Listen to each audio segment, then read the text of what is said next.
शिधा वाटप विभागाच्या राज्यस्तरीय दक्षता पथकानं वैजापूर रोडवरील मौजे खोजेवाडी शिवारातील हॉटेल सायश परिसरात धाड टाकून एलपीजी टँकरचं सील तोडून गॅस चोरी करताना 2 व्यक्तींना रंगेहात पकडलाय।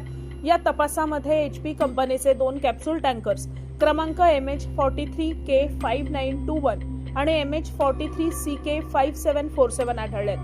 या टँकरमध्ये अनुक्रमे 17,590 किलो आणि 17,630 किलो एलपीजी गॅस साठवलेला होता।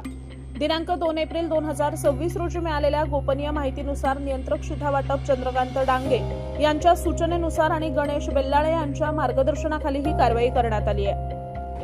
याशिवाय घटनास्थळावरून 19.2 किलो क्षमतेचे 17 भरलेले आणि 6 रिकामी सिलिंडर्स, 14.2 किलोचा 1 भरलेला सिलिंडर तसंच 5 किलोचे 2 भरलेले सिलिंडर जप्त करण्यात आले आहेत। एकूण 35,220 किलो एलपीजी गॅस, 2 टँकर आणि 26 सिलिंडर असा सुमारे 1,26,00,000 रुपयांचा मुद्देमाल जप्त करण्यात आलाय।